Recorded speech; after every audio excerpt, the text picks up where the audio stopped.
La Fira Boja va néixer aproximadament fa uns 30 anys i va ser amb la idea de recuperar la festa major d'una manera popular, que la gent sortís al carrer. I llavors se li va donar aquest nom tan popular de Fira Boja perquè és una fira que hi cap tot i que sempre habitualment troba sorpreses. Per què? Doncs aquí s'hi pot posar tothom que vulgui.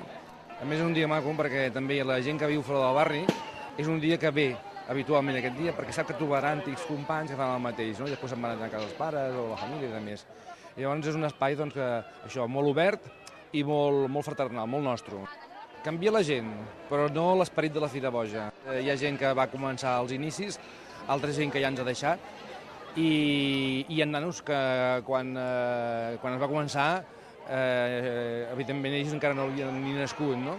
Però en canvi s'han empaltat d'aquest sentiment de barri, perquè el que fa la Fira Boja és cohesionar el barri.